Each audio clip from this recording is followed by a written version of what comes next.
Assalamualaikum warahmatullahi wabarakatuh.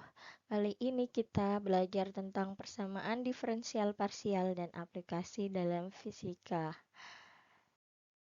Persamaan diferensial biasa itu merupakan persamaan diferensial dengan fungsi yang tidak diketahui variabel terikatnya, yaitu fungsi dari variabel bebas yang tunggal. Dalam bentuk yang paling sederhana, fungsi yang tidak diketahui ini adalah fungsi real atau fungsi kompleks, namun secara umum bisa juga berupa fungsi vektor maupun matriks.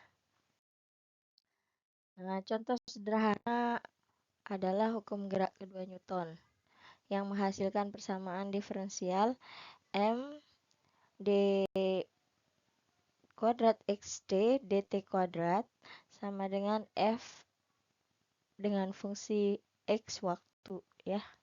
Jadi pada saat kita menurunkan persamaan Newton kedua itu, di mana persamaan Newton kedua itu adalah perubahan momentum terhadap waktu. Kemudian nanti akan menghasilkan turunan kedua ya di sini. Itu merupakan turunan kedua dari posisi. Nah, untuk gerak partikel dengan massa konstan M, pada umumnya gaya F tergantung pada posisi partikel dengan X sebagai fungsi waktu. Dan demikian, fungsi yang tidak diketahui itu muncul pada kedua ruas persamaan diferensial, seperti yang diindikasikan dalam notasi gaya sebagai fungsi xt. Nah, persamaan diferensial parsial itu merupakan persamaan yang memuat diferensial parsial variabel independen dinyatakan dalam X dan Y, sedangkan variabel dependen dalam persamaan X atau U yang dinyatakan sebagai berikut, yaitu do U do X sama dengan P, kemudian do U do Y sama dengan Q. Turunan keduanya do kuadrat U do X kuadrat sama dengan R, kemudian do kuadrat U dx dy sama dengan S, kemudian do kuadrat U dy kuadrat sama dengan T. Nah, orde dari persamaan diferensial parsial itu sama dengan orde dari turunan tertinggi dari diferensial parsial. Nah, bentuk persamaan diferensial dari Z sama dengan F dalam kurung X kuadrat min Y kuadrat itu bagaimana? Nah, sekarang cara menjawabnya, P-nya itu do Z do X kan? Maka F fungsi X kuadrat min Y kuadrat itu kita kalikan dengan 2X karena turunan dari ini ya. Kemudian Q-nya do Z do Y X kuadrat min Y kuadrat dikali dengan min 2Y karena turunan dari Y kuadrat min Y kuadrat. Nah, dari persamaan 1 dan persamaan 2 dapat dituliskan min 2YP min 2XQ sama dengan 0. Nah, contoh persamaan diferensial itu ada dy dx sama dengan x plus 10 misalnya. Kemudian yang kedua d3y per d3x plus 3 dy dx plus 2y sama dengan 0. Terus yang ketiga dy dx sama dengan z plus x dz dy. Yang keempat d kuadrat z sama per do kuadrat x plus do kuadrat z dibagi dengan do kuadrat x sama dengan 0. Nah, persamaan diferensial 1 dan 2 itu adalah contoh dari persamaan yang biasa yang ini. Karena ada solusinya ya. Kemudian persamaan diferensial yang ketiga dan keempat itu merupakan suatu persamaan diferensial parsial karena diturunkan satu-satu nanti. Ini, kemudian ini terhadap ini, seperti itu. Ada fungsi konstan, ada yang diturunkan. Nah, contoh 1 dan 3 adalah persamaan diferensial orde 1. Kemudian kalau yang 2 dan 4 ini persamaan diferensial orde 2.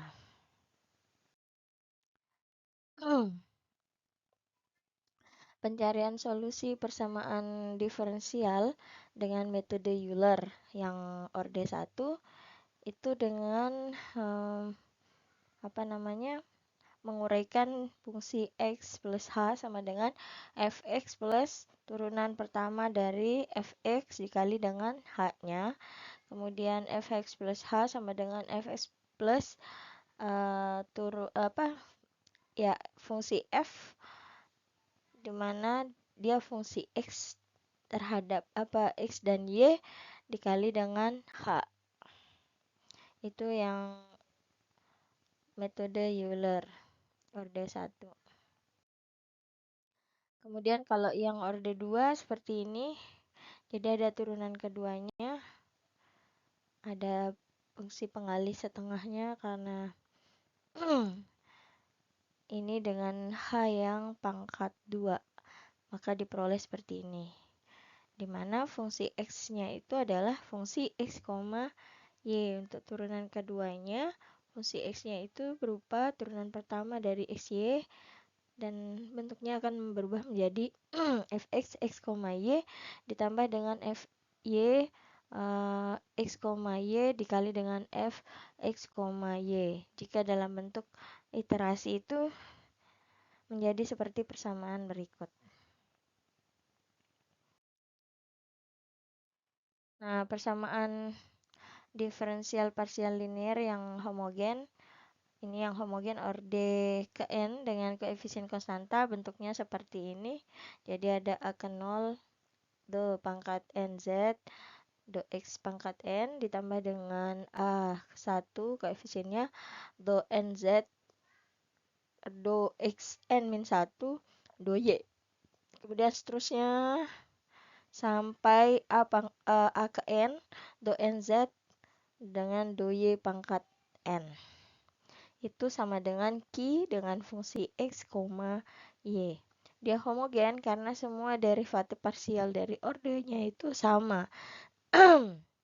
Jika Q, x, y maka itu sama dengan 0, maka didapat persamaan reduksi atau persamaan komplement. Seperti yang di bawah ini ya.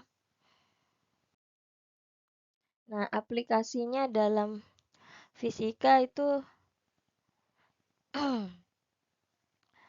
ada pada kalor, jadi karakteristik aliran panas logam, penghantar listrik, kemudian model pembakaran materi bersimetri bola dalam ruang tertutup dengan metode ITD, kemudian ada persamaan diferensial parsial dalam koordinat silindris pada masalah konduksi panas. Kemudian kalau pada gerak harmonik itu ada analisis gerak osilator harmonik dengan gaya pemaksa bebas menggunakan metode elemen hingga. Kemudian ada penyelesaian numeriknya, model ayunan terpaksa dengan metode ETD dan karakteristik dinamika. Solusi analitik persamaan Schrödinger, sistem osilator harmonik satu dimensi. Kemudian kalau pada gelombang, analisis fungsi energi dan gelombang untuk potensial Manning-Rosen dimensi D. Nah, kemudian jadi untuk tugas adik-adik sekalian, itu tolong dibuatkan aplikasi diferensial dari ketiga contoh di sini. Itu bisa dikumpulkan minggu depan ya.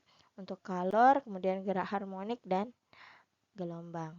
Sekian pertemuan kita hari ini. Lebih kurangnya Ibu minta maaf. Terima kasih. Assalamualaikum warahmatullahi wabarakatuh.